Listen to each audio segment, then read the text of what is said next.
우리가 기도를 중단하면 생기는 일이 뭐냐? 오늘 세 번째인데, 기도를 중단하게 될 때 우리는 하나님과 단절되고 기도할 때 하나님과 통하는 인생이 되는 거예요. 기도는 신비로운 거예요, 사실은.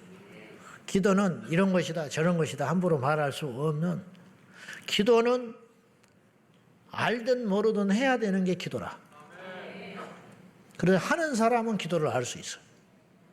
안 하는 사람은 기도의 맛을 모르죠. 자, 계속 이어서 할게요. 우리가 기도를 중단하면 오늘 두 가지 살펴보려고 그래요. 시간이 들지는 모르겠지만 우리가 기도를 중단하면 영적 생활이 빈곤해집니다.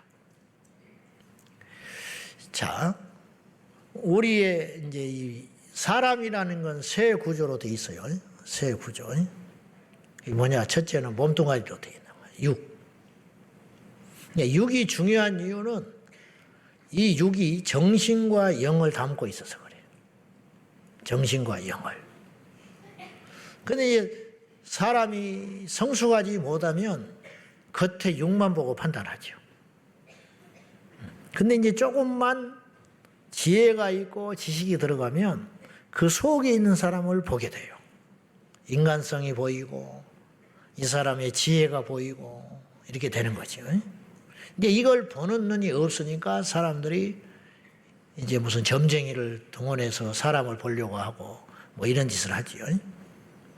그러니까 사람이 주님을 모르면 볼 수 있는 한계라는 건 여기까지밖에 못 가는 거예요. 세상 사람도 성숙하고 지혜로운 사람은 속에 있는 그것까지는 봐요. 근데 영은 모르는 거야. 영. 석가모니도 못 봤고 공자도 못 봤어요.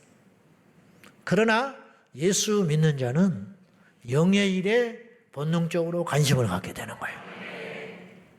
그러니까 몸을 보는 거에서 한 단계 들어가면 그 안에 있는 정신을 보는 거죠. 혼. 그 단계에 머무르면 안 돼. 우리는 더 깊이 들어가서 그 영의 상태까지 봐야 된다는 거죠. 다른 사람을 볼 건 없어요. 다른 사람이 볼 만한 여유나 겨를이 없어. 우리부터 봐야 돼. 내 자신의 영이 마네킹이냐 살아 꿈틀거리는 생명체냐, 그건 다른 문제라는 거예요. 다른 문제. 우리 하나님께서 아담을 흙으로 만드실 때 사람이라고 말하지 않았어요. 그곳에 여호와의 생명이 들어갈 때, 영이 들어갈 때 비로소 움직이는 존재가 되는 거예요. 그래야 사람이 되는 거야. 그런데 영이 없으면 흙덩어리. 하나님을 모르면 흙덩어리예요. 하나님 모르면 무시하는 게 아니에요. 저는 제가 뭐 대단한 이치를 깨달았다는 게 아니에요. 나는 어떤 점쟁이하고도 이야기할 수 있어. 나는 부처하고도 지금 말할 수 있어요. 내가 질 수도 있어. 공자하고 이야기해서 내가 질 수 있어요. 이론이나 어떤 철학적인 면에서는 밀릴 수 있어. 그러나 영적인 것은 나는 우월하다고 여겨요. 교만이 아니야. 그건 교만이 아니라 우리 하나님을 알아야 영의 세계를 인정하고 하는 것이니까. 부처가 생각하는 귀신은 틀린 거예요. 그래서 성철 같은 스님은 사탄이나 예수나 그렇게 얘기했어. 똑같다. 그래서 사탄이 오소서. 우리는 그런 소리 못하지. 그게 얼마나 어리석고 무서운 소리인데 사탄이 오소서 와버리면 어떡하게. 근데 성철은 사탄이 오소서 그랬어. 에? 얼마나 어리석은 소리냐 이 말이에요. 얼마나 무서운 소리고. 그래 우리는 그 소리 못하지요. 왜 못해?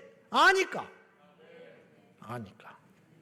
세상 사람들은 모르니까 막 점 보러 다니고 타로점을 보고 점괘를 보고 사탄을 숭배하고 루시퍼 이렇게 외쳐대고 이 짓거리를 하는 거야. 모르니까. 그러나 우리는 알기 때문에, 선과 악, 어둠과 빛을 알기 때문에 그런 거는 못한다는 거죠. 왜냐? 알았기 때문에. 이것만으로도 우리가 예수 안에 엄청난 복을 받은 거래요. 영의 눈이 열린 거래요. 이기고 아니고는 두 번째 문제고, 일단 분별하는 것만으로도 얼마나 이것이 큰 은혜냐 이 말이죠. 자, 사람에 있는 그 진짜 백이 그 영의 상태, 그것은 겉으로 모른다. 그래서 사무엘은 육신으로는 어렸지만 엘리 제사장보다 영이 견고한 사람이에요. 그죠? 그래서 여호와의 계시를 들어요. 그리고 하나님의 계시를 말하지. 엘리는 몰라. 다윗은 제일 막내 아들이고 전쟁터에 나가지도 못할 만큼의 신체 조건을 갖고 있는 어린아이였지만 그의 형 엘리압보다 훨씬 영적으로는 견고하고 큰 사람이라. 그래서 골리앗을 두려워하지 않는 거야. 골리앗을 두려워했다는 건 이유가 뭐예요? 육으로만 봤기 때문에 이길 수 없다. 못 이기는 거지. 여호수아와 갈렙은 영의 눈이 열렸기 때문에 가나안 땅을 정탐하고 와서 겉으로 보면 그들은 우리에 비해서 우리는 메뚜기와 같다 이거지. 그러나 여호수아와 갈렙은 이렇게 외쳤어요. 그들은 우리의 밥이다. 왜냐? 영을 보니까. 기생 라합은 나라를 배신한 단순한 사람이 아니에요. 그는 생명을 택하기 위하여 전부를 걸었어요. 그래서 정탐꾼을 숨겨주고 보험까지 들었어요. 무슨 보험을 들었냐? 당신들이 당연히 이긴다는 거예요. 이 땅에 들어오면 우리는 그냥 질 거라는 거야. 그래서 나를 봐서 우리 가족을 해하지 말고 살려주시오. 그래서 바깥에 빨간 끈을 매달기로 서로 신호로 약속을 한 거예요. 그래서 그 집은 죽이지 않았다. 이게 뭐냐? 눈이 열린 거야. 눈이 열리지 않으면 그러지 못해요. 우리도 마찬가지라는 거예요. 배경과 상황과 시대는 다르지만 우리도 역시 눈이 감긴 자가 있고 눈이 열린 자가 있더라. 다 아는 게 아니더라 이 말이요. 다 보는 게 아니야. 고린도전서 2장 11절 말씀을 한번 봐요. 다 같이 시작. 사람의 일을 사람의 속에 있는 영 외에 누가 알리요? 이와 같이 하나님의 일도 하나님의 영 외에는 아무도 알지 못하느니라. 이 말은 오늘 이 말씀에 빗대어서 생각해 보면 사람의 일을 사람의 속에 있는 영 외에 누가 알겠냐? 그러니까 나를 가장 잘 아는 것이 내 영이다 이런 뜻이에요. 하나님의 일도 성령 외에는 알 수 없다. 그런 뜻이거든요. 그러니까 사도 바울이 고린도전서 2장에서 우리에게 하는 말은 뭐냐면 한 사람에 대한 가치와 평가는 영으로 평가받아야지 겉에 드러난 걸로 이러쿵저러쿵 말해서는 어리석은 것이다. 그 이야기를 하는 거예요. 여러분이 잘 아는 구절이 있어요. 요한 3서 2절이에요. 같이 봅시다. 시작. 사랑하는 자야 내 영혼이 잘됨같이 내가 범사에 잘되고 강건하기를 내가 간구하노라. 자, 여기서 범사에 잘된다는데 방점을 찍지 말고 그 앞에 내 영혼이 잘된같이 네 영혼이 잘된같이 여기에다가 초점을 맞춰보면은 먼저 범사에 잘되기 위해서는 내 영혼이 잘돼야 된다. 영혼이 풀려야 범사가 풀리게 된다는 거죠. 근데 영혼은 묶여 있는데, 영혼은 막혀 있는데, 영혼은 말씀이 없는데, 영혼은 충만하지 않는데, 어떤 범사가 잘 되기를 위해서 내가 인간적으로 막 하는 것은 이 순서가 잘못됐다는 거예요. 절대 풀리지 않아요.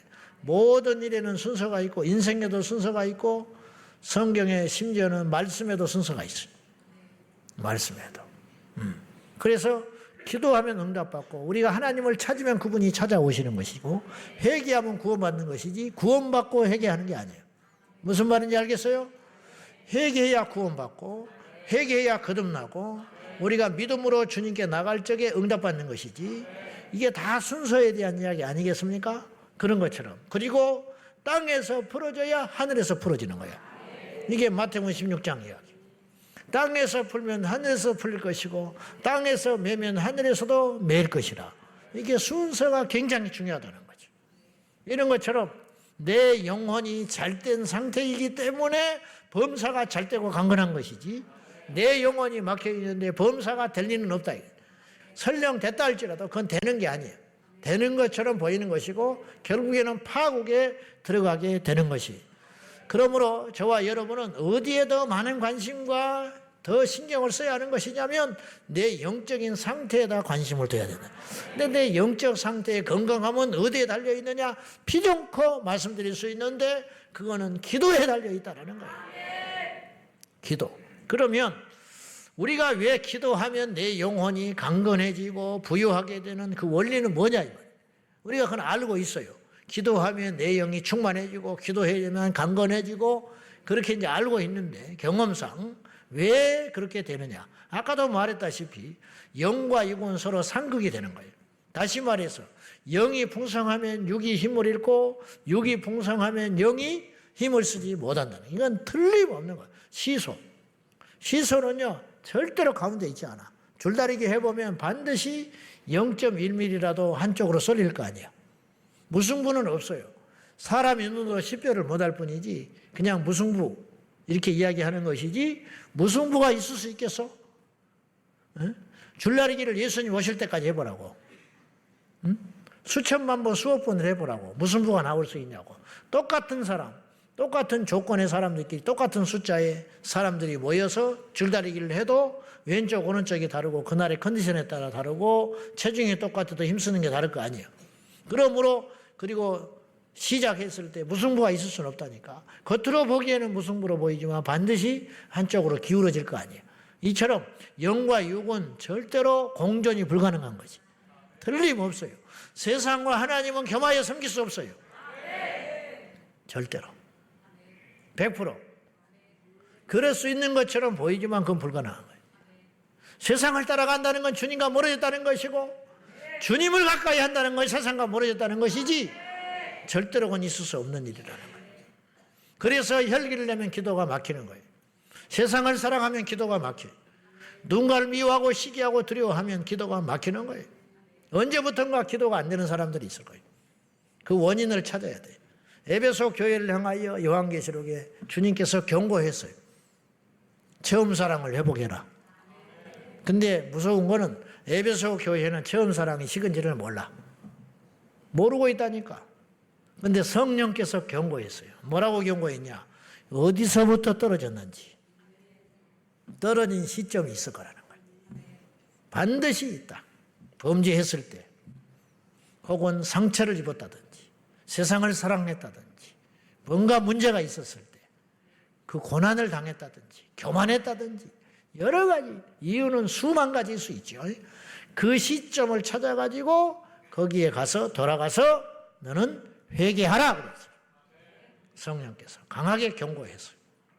이처럼 우리가 어느 날 기도가 안 되고 막혀 있다라는 것은 뭔가 문제가 있다라는 거예요.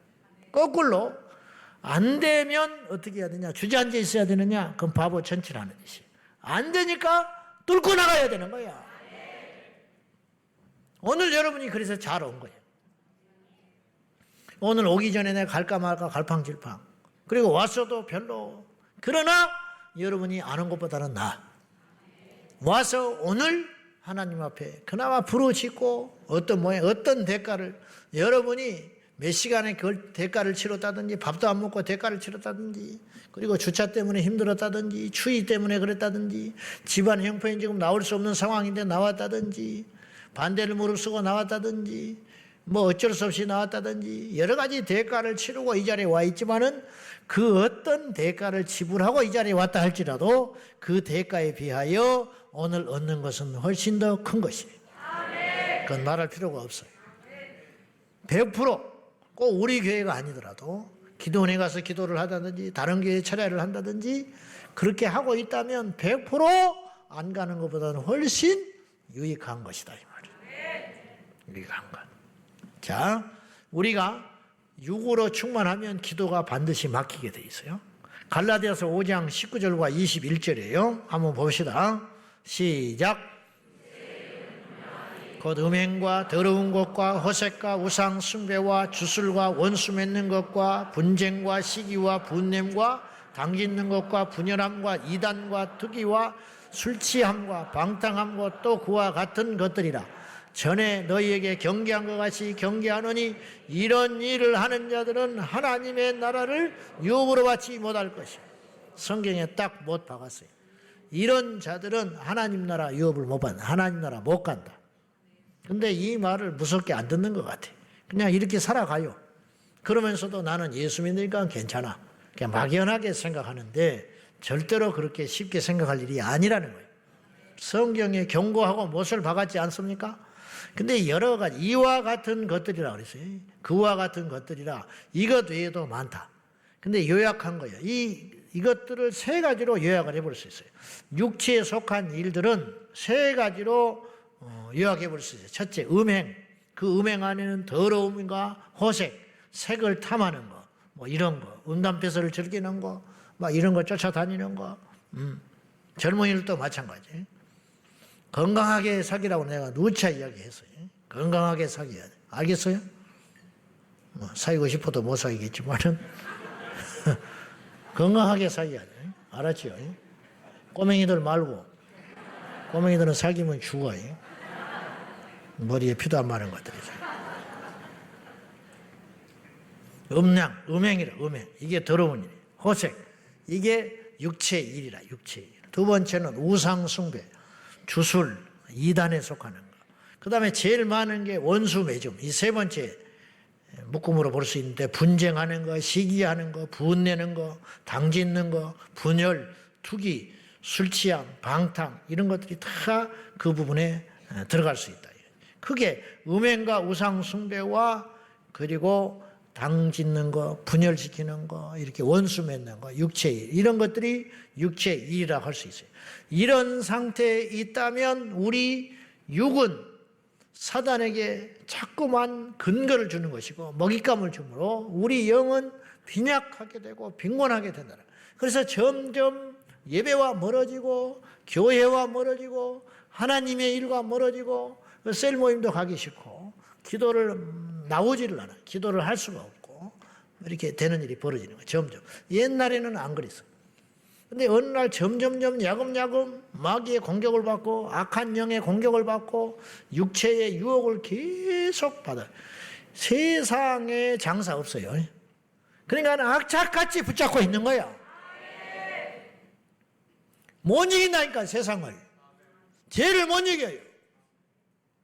그래서 우리가 깨어 있는 것이고 죄를 못 이기니까 기도하는 것이고 육의 일을 이길 수가 없으니까 무릎 꿇는 것이고 그래서 하나님이 우리에게 교회 공동체를 준 것이에요.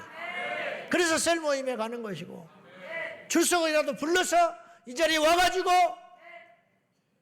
어쨌든 내가 믿음이 있든 없든 출석을 부르니까 왔다 할지라도 그 사람 욕할 필요가 없는 거예요. 그렇게라도 살아서 그렇게라도 해서 다시 회복이 되고 일어나고 세상에 휩쓸리지 아니하고 세상으로 눈 돌리지 아니하고 버티면서 그러다가 진짜가 되고 회복이 되고 구원받게 되고 능력받게 되고 은사를 받게 되고 역사가 일어나게 되고 불이 임하게 되고 그런 과정을 통해서 우리가 이렇게 가는 거예요. 할렐루야. 그래서 하나님이 교회를 주신 거예요. 그렇게 하라고. 가족이 있으니까 일하러 다니는 거예요. 새끼가 있으니까 아침에 일찍 일어나는 것이고 그렇지 않습니까? 교회가 있기 때문에 예배가 있기 때문에 공동체가 있기 때문에 그래서 절대로 천국은 혼자 못 가는 거예요. 같이 가는 거예요. 같이. 그것도 모르고 겉도는 사람 비시비시라고 자기는 뭐 대단한 것 같이 봐요. 나중에 어떤 일이 벌어지는 거야. 별것 없어요. 자, 그래서 역설적으로 우리가 육체에 빠져 있으면 영의 일의 최고봉인 기도가 잘 안 돼. 그러면 어떻게 해야 되냐? 그렇다고 해서 손 놓고 주저앉아 있으면 끝장나는 거예요. 그럴수록 어떻게 해야 되느냐? 기도의 자리에 나와라. 기도를 포기해버리면, 기도를 안 해버리면 우리 안에 에너지가 안 생겨. 그러나 기도를 하면 기도 자체가 힘든 작업 같지만 기도를 할 때 어떤 일이 벌어지냐면 우리 안에 에너지가 써지는 게 아니고 기도를 함으로 에너지가 비축이 되어서 이 비축된 에너지로 세상을 이길 힘이 나오게 된다 이런 말이죠. 그러므로 우리가 기도를 등한시하고 기도가 빈약하면 어떤 일이 벌어지냐면 육은 풍성하게 되고 영은 쪼그라들어서 나중에는 육의 사람이 되어버리고 만다는 거예요. 그러므로 우리가 끊임없이 하나님께 매달려 기도가 되든 안 되든 방언을 받았든 안 받았든 하나님 앞에 기도하기 위해서 몸부림치고 깨어서 기도하면 우리도 모른 채 점점 어떤 사람이 되어가냐면 육의 일을 벗어버리고 영의 사람이 되어간다는 거야. 할렐루야! 어디에 쫓아가서 영기도를 받는다고 해서 영의 사람이 되어가는 것이 아니라 기도는 영의 일이기 때문에 기도를 함으로 육을 이길 수가 있고 기도를 함으로 우리가 영의 사람이 되어간다는 사실입니다. 두 번째로요. 오늘의 두 번째예요. 크게 네 번째 하는 것이에요. 기도가 중단되면, 즉 기도가 빈약해지면 어떤 일이 벌어지냐면 기도가 빈약하거나 중단되거나 채워지지 않으면 같은 말이에요. 그렇게 되면 어떤 일이 벌어지냐면 작은 시험이 큰 시험이 돼요. 작은 시험이 큰 시험이 된다. 기도하고 여기서 기도의 맛을 봤으면 그 기도의 능력과 기도의 그 은혜를 가지고 세상에 가서도 기도하며 살자 이 말이죠. 그리고 그 출력이 떨어질 때쯤 되면 그것이 일주일이야. 그럼 그 다음 주에 금요일 날 와서 또 기도해서 불을 붙여서 또 가서 또 이것이 조금 시들어질 때쯤 되면 금요일 날 와서 또 불을 붙여서 가서 또 세상을 이기고 죄를 이기고 육을 이기고 그러면 이 일들이 목사님 이게 그러면 언제까지 해야 돼요? 죽을 때까지. 너무 단순한 거예요 사실은. 제가 봐도요 목회가 너무너무 단순한 거 있죠. 이제 그런 생각 많이 합니다. 새벽기도 나오면서 차례오면서 주일 오면서 야 너무 단순하다. 집 교회 집 교회 집 교회 집에 갔다가 자고 나와서 설교 준비하고 설교하고 집에 갔다가 자고 나와서 설교 준비하고 설교하고 집에 들어가서 왔다 갔다 왔다 갔다 왔다 갔다 이렇게 몇십 년이 지난 거예요. 지난 18년 동안 이렇게 산 거예요. 앞으로도 이렇게 사는 거죠. 그럼 뭐가 남냐? 무슨 재미가 있냐? 웃기지 마라. 그렇게 하는 것이 하나님을 믿는 자의 자세다. 그렇게 재미없게 사냐? 이 재미를 모르는 거지. 그러다가 가는 거야, 천국. 그럼 그걸 안 했다. 안 하는 순간 미끄러져서 실족해버리고 세상으로 가는 거예요. 여러분은 뭐예요? 예배하고 집에 갔다 일하고 예배하고 집에 갔다 일하고 예배하고 집에 갔다 일하고 예배하고. 제가 어느 날 그런 생각하는 거예요. 저보다 더 많이 배우시고 세상에 가면 저보다 더 대우받고 여러분이 내가 목사고 설교자니까 그냥 이렇게 정중하게 대해주는 것이지 여러분이 책을 저보다 더 많이 본 사람도 있을 것이고 언어를 저보다 더 뛰어나게 하는 사람도 있고 심지어는요 신학적인 지식도 있는 사람도 있을 수 있어. 근데 그분들이 와서 청소하지요. 그분들이 와서 교회 학교 교사하지요. 주차 봉사하고 있지요. 중보팀하고 있지요. 니도 모임 한다고 새벽에 와서 또 출석 부른다고 대답해야지요. 막 이렇게 이게 굉장히 단순하고 그렇게 보이잖아요. 근데 뭐 대학원을 나오고 박사고 뭐 교수고 뭐 이런 분들도 교회 오면 그렇게 돼. 그런 구조 속에서 이렇게 가는 거야. 그냥 그렇게. 그럼 왜 이렇게 되느냐? 이게 왠지 알아요? 하나님이 그렇게 하게끔 한 거야. 여러분 그걸 절대로 이상하게 생각하면 안 돼. 그걸 단순하다든지 이거 여기서 못 견디고 뛰쳐나가잖아요. 그때부터 사단이 확 잡아가는 거예요. 겁주는 게 아니고 협박하는. 우리나라 모든 교회 전 세계 2000년 기독교 역사 교회에 몸담고 있는 사람이 다 그렇게 예수 믿었어. 무슨 말인지 알겠지요? 무슨 말인지. 어느 교회든지 지금 그러고 있어. 그 속에서 능력을 받고 그 속에서 구원을 받고 그 속에서 하나님 만나고 볼 받는 거예요. 그러니까 이걸 이상하게 생각하면 안 돼요. 요 구조를 깨려고 하면 안 돼요. 이 속에서 우리가 천국을 하는 하나님이 우리의 완악함과 부족함과 강팍함을 알기 때문에 게으름을 알기 때문에 그런 구조를 딱 만들어 놓고 우리를 천국으로 데려가고 있는 거예요. 크나큰 시험이 올 상황인데도 기도자들이 깨어있음으로 인하여 더 이상 흔들지 못한다. 더 이상 죽이지 못한다. 우리 중보팀들 보이지 않고 힘들고 어렵겠지만 하늘에 상이 있습니다. 그걸 꼭 기억하고 여러분 좋은 편을 택하였으니 다른 어떤 일보다 다른 어떤 일보다. 주차 좀 엉망이 돼도, 교회 비가 좀 새더라도 안 죽으면 돼. 안 무너지기만 하면 돼. 바닥에 쓰레기가 있어도 괜찮아. 우리끼리인데 어때 그까짓 거 괜찮아. 그러나 무엇은 중단되면 안 되냐면 기도는 중단되면 안 되는 것입니다. 다른 걸 하느라고 기도가 못한다면 그건 너무 큰 손실, 그리고 원수에게 속고 있는 거예요. 정말로 속고 있는 거예요. 그걸 우리가 꼭 기억해야 되겠습니다. 전쟁터에서는 거짓과 진실이 별로 통하지 않아요. 약속도 의미가 없어. 야, 지금 희전이잖아. 필요 없어. 이겨버리면 되는 거야. 죽여버리면 되는 것이고, 이기면 모든 것이 정리되는 거야. 지고 나면 어떤 약속이나 뭐 선함이나 필요 없겠죠. 사실은 안 그래야 되지만은 그럴 거 아니요. 이게 현실이잖아. 왜냐? 생사가 오고 가니까 일단 이기는 게 모든 것이 될 수 있다 이 말이죠.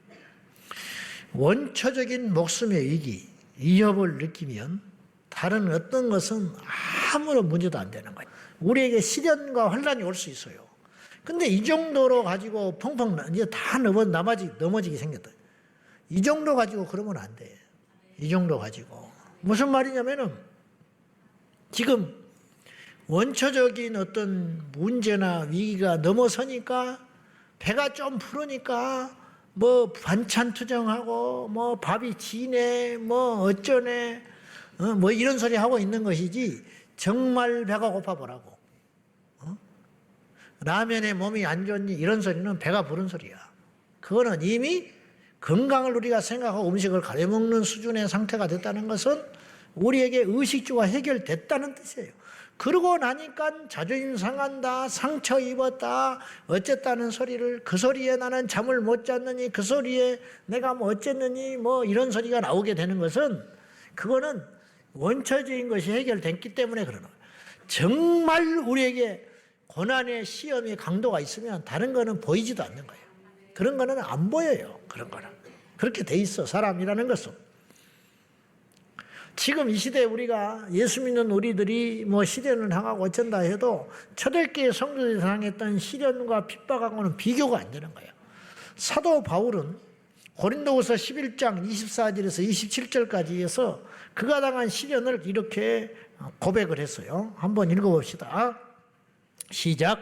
유대인들에게 5번 맞았으며 3번 태장으로 맞고 1번 돌로 맞고 3번 파선하고 1주야를 깊은 바다에서 지냈으며 여러 번 여행하면서 강의 위험과 강도의 위험과 동족의 위험과 이방인의 위험과 신의 위험과 광야 위험과 바다의 위험과 그 어디 형제 중에 위험을 당하고 또 수고하며 애쓰고 여러 번 자지 못하고 줄이며 목마르고 여러 번 굶고 춥고 헐벗었노라. 그러니까 이런 바울에게 누가 뭐 비난하고 비방 그런 건 소리에 귀에 들어오지도 않는다. 너무 큰 시험들이 왔기 때문에. 교회 안에서 다툼과 시험 들었다 하는 소리는 배부른 소리라고 나는 봐요. 세상의 사람들이 교회와 하나님을 대적하는 것은 그만큼 배부른 소리예요. 마지막 심판대 앞에 하나님 앞에 섰을 때에도 그런 호기를 부릴 수 있을까? 남을 걱정하고 남을 비난할 만한 여유가 있을까? 지옥의 사자에게 탁 갈고리로 찍혀가지고 질질질 끌려가는 그 영혼이 교회를 비난할 힘이 있으며 믿는 자들을 비난할 힘이 있겠는가? 그때서 나는 깨달을 것 같아. 머릿속에 휙 지나가는 것이 있어. 노방 전도자들. 그들을 위해서, 그들을 향해서 손가락질 했던 그 손가락을 잘라버리고 싶을 거라. 왜 내가 그 전도지를 버렸는가? 왜 내가 그 전도를 진지하게 받아들이지 않았을까? 이럴 사람이 이 인류 지구 역사 중에 수십억이 나오게 될 것이다. 이 말이에요. 그 앞에서는 어떤 도덕이나 변명이나 핑계거리나 어떤 비난이나 어떤 것도 통하지 않게 될 것이다. 생과 사, 생명과 사망, 지옥과 천국의 갈림길에서 질질 끌려가는 그 영혼들은 과연 뭘 하겠냐 이 말이죠. 사도 바울은 금방 거론했던 고린도후서 11장의 이야기 중에 우리가 그 중에 하나만 당했다 할지라도 예수 믿는다는 이유로 40에 율법의 40대 이상을 못 때리게 했으니까 잔혹하게 39대만 때리는 거예요. 율법을 안 범하려고. 네? 유대인들이 그랬어. 40에 하나 가만 내 39대 40대 이상은 못 때리게 율법에 39대만 3번 맞았다. 3번 복음 전하다가 어느 성에 가서 복음 전하다가 실컷 두들겨 맞아가지고 너무 심하게 맞아가지고 죽은 자처럼 돼가지고 성 밖에 던져버린 사건이 나중에 사도행전에 나와요. 근데 하나님이 몇 시간 만에 회복시켜줘가지고 그 성에 다시 들어가. 이런 바울에게 무슨 시험들 일이 있겠어요. 바울이라고 해서 배가 안 고팠겠으며 바울이라고 해서 마음이 안 아팠겠으며 바울이라고 해서 매 맞은 상처가 안 아팠던 게 아니라 그보다 강력한 기도의 능력이 있었기 때문에 그걸 버티고 갔었다. 시험이라는 건 여러분 죄송한 이야기지만 상대적이에요. 제가 신방을 해봤는데요. 어느 날 어느 집에 갔더니 부목사 때 신방을 했더니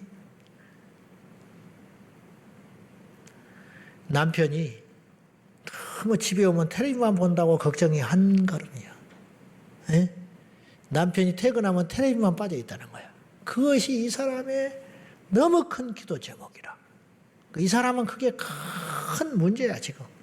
하나님이 이거 해결해 줘야 돼. 내 남편 텔레비 누나를 빼버리든지. 그 다음 집에 신방을 갔어요.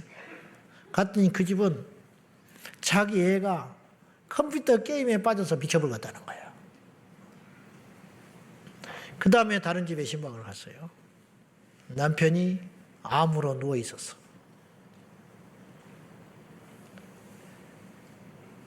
텔레비만 하루 종일 보고 있어도 이 사람은 할렐루야야. 사람만 있으면 그러지 않겠어. 상대적인 거야. 상대적인 거. 시험이라는 것은 모든 사람에게 동일하게 있는 게 아니고 또 어떤 때는 이거 시험도 아니에요. 우리가 다 경험하지만 근데 어느 때는 이게 강력하게 들려와요. 그 이유가 뭐냐? 시험 자체의 강도가 있는 게 아니라 나에게 믿음의 유무가 있다 이 말이죠. 그렇지 않겠습니까? 예수님의 제자들도 마찬가지예요. 어느 때는 승리해요. 근데 어느 때는 팍곡을 하죠. 베드로가 그랬어. 말고의 길을 휘두르고 내쳤던 베드로가 어린 여종 앞에서 무장해제 당해가지고 예수님 모른다고 저주까지 하고 도망가 버리잖아요. 이 차이에 어디가 있냐. 말고의 길을 잘라버릴 그 정도의 호기가 있고 힘이 있었으면 그 여종 앞에서 떳떳하게 예수님의 제자라고 말할 수 있어야지. 그러나 그때는 못 이겨. 그때는 이겼는데 지금은 못 이긴다. 이게 시험의 상대성이라는 거예요. 이런 큰 시험을 이겼던 사람들의 특징은 그 이유가 어디에가 있냐. 비결에는 시험보다 강한 힘과 믿음이 있었기 때문에 그렇습니다. 강력한 확신. 현재의 고난은 장차 당할 우리가 영광과 좋게 비교할 수 없다. 그 부르심의 상을 향하여 달려갔기 때문에 오늘의 이 시련은 아무것도 아니다. 저도 그렇고 저는 뭐 너무 편하게 대우받고 목회를 하는 사람이지만은 할 말이 없지만은 부한 데 처하고 가난한 데 처하고 무슨 말인지 알겠죠? 높은 데도 처하고 낮은 데도 그런 조건이 우리를 흔들면 안 돼요. 누릴 수 있으면 누려보세요. 그러나 그것이 없어진다 해도 흔들리면 안 돼. 아멘? 과거에 잘 살았는데 지금은 나는 가난하다. 그래서 내가 하나님 앞에 또 교회 앞에 너무 부끄럽다. 그런 말 할 필요가 없어. 셀에서 그런 소리 하는 사람이 있을 수 있는데 내가 옛날에 뭐 그래가지고 뭐 위축이 돼가지고 그 믿음도 아니야. 왜 위축이 돼? 그럴 수 있고 저럴 수도 있는 것이지. 그래봤자 몇십 년인데 그게 왜 부끄러워? 죄 짓는 것이 부끄러운 것이지. 그럼 옛날에 잘 살았으면 그걸 누가 알아줘? 어? 그건 의미가 없어요. 그냥 나는 난 거야. 그냥 주님 바라보고 가는 거예요. 할렐루야. 그런 확신, 현재 고난과 시험이 결코 나중에 받게 될 그 상과 비교할 수 없을 만큼 이거는 아무것도 아니다. 그렇게 할 때 우리가 시험을 이길 수가 있다는 거예요. 내가 이딴 일로 무너지겠냐? 내가 이런 말 들었다고 내가 이 주님의 일을 내가 포기하겠냐? 이런 강한 믿음이 있어야 한다는 거지. 두 번째는 강력한 힘과 믿음의 능력의 원천은 히브리서 11장 35절에서 38절에 보면은 다 같이 봐요. 시작. 여자들은 자기의 죽은 자들을 부활로 받아들이기도 하며 또 어떤 이들은 더 좋은 부활을 얻고자 하여 심한 고문을 받되 구차히 풀려나기를 원하지 아니하였으며 또 어떤 이들은 조롱과 채찍질뿐 아니라 결박과 옥에 갇히는 시련도 받았으며 돌로 치는 것과 더불어 켜는 것과 시험과 칼로 죽임을 당하고 양과 염소의 가죽을 입고 궁핍과 환난과 학대를 받았으니 이런 사람은 세상이 감당하지 못하느니라. 그들이 광야와 산과 동굴과 토굴에 유리하였느니라. 산채로 톱을 잘라버리고 여자들은 석방할 수 있었어요.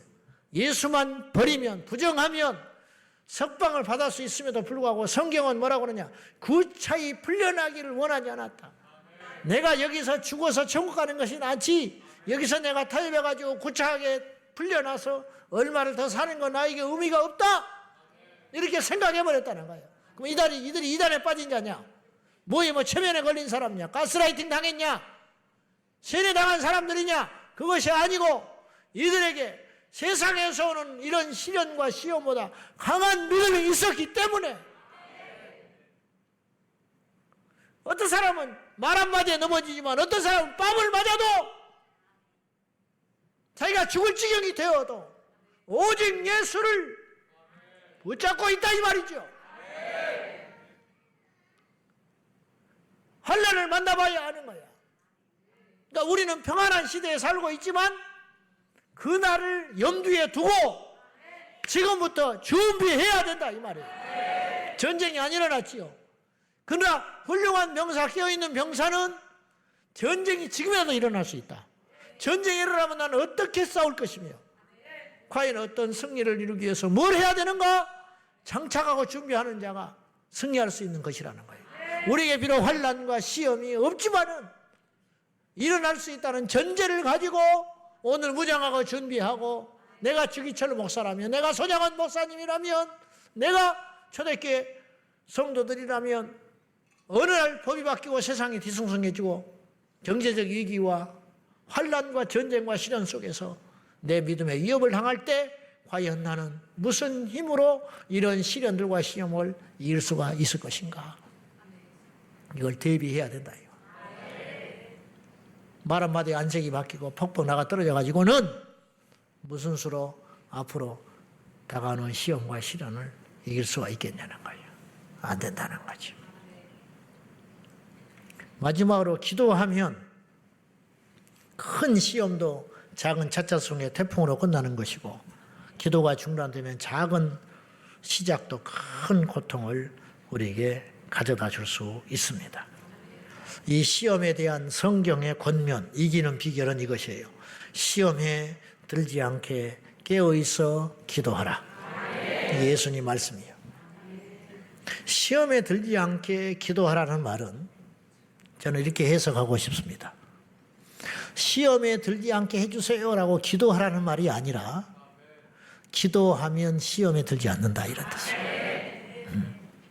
그러니까 무조건 기도해서 이 시험을 해석하려고 하지 말고, 시험을 해석하면 시험을 묵상하게 되잖아요. 고난을 자꾸 묵상하고 어려움을 묵상하고 다가오는 시험을 자꾸 묵상하게 되는 거 아니에요. 생각하는 거. 그러면 시험을 못 이겨요. 그럼 어떻게 해야 되느냐? 그런 시험을 당할 적에 시험을 묵상하지 말고 기도의 자리로 나가라. 비난을 듣지 말고 기도로 나가라. 입을 봉하고 기도로 나가라. 어려움을 바라보지 말고 기도의 자리로 나가면 그 기도가 시험을 이기게 한다. 그런 뜻이에요. 사도행전 5장의 사도들은 매를 맞아도 기쁨이 충만했어요. 왜 그랬냐 이 말이죠. 과거에는 그럴 사람들이 아니야. 충만했기 때문에. 세상의 유혹과 시련과 시험이 아무리 크다 할지라도 우리가 더 강한 믿음으로 무장하면 세상은 메뚜기처럼 우리의 밥처럼 보일 것이지만 우리가 깨어있지 않으면 우리가 아무리 작은 지새끼만한 생쥐 앞에서도 벌벌 떨고 도망가는, 숨게 되는 일이 생기게 될 것이라는 거예요. 기도하면 영이 충만하고 기도하면 시험을 이깁니다. 시험이 꼭 커서 지는 게 아니에요, 우리가. 그게 아니라 기도가 빈약해서 지는 것이다. 한국 축구가 브라질을 이길 수 있을까 없을까? 못 이기죠. 이길 수 있어? 못 이기지. 이길 수 있는 비결이 있어. 어떻게 하면 이길 수 있을까? 브라질보다 축구를 잘하면 이겨. 간단한 거 아니에요. 응? 월드컵에서도 우승할 수 있어. 어떻게 하면 되냐? 세상에서 축구를 제일 잘해버리면 돼. 그러면 우승도 할 수 있어. 시험을 이기는 비결이 어디 있느냐 묻지 마라. 시험을 이기는 비결이 여기에 있으니 시험보다 큰 믿음을 가지면 이길 수가 있어요. 우리 스스로가 다 이미 경험해 봤어요. 이건 아무것도 아니었는데 확 꼬꾸라지는 거예요. 옛날에 이보다 더 큰 것도 이겼어. 근데 지금은 옛날에는 비바람을 뚫고 눈바라를 헤치고 하나님께 나왔어. 근데 지금은 태양 아래에서도 안 와. 그건 왜 그런지 알아요? 그런 경우가 있죠. 그 이유가 있어. 그건 우리 영이 지금 벌써 시험에 들었다는 뜻이에요. 그걸 빨리 회복해라.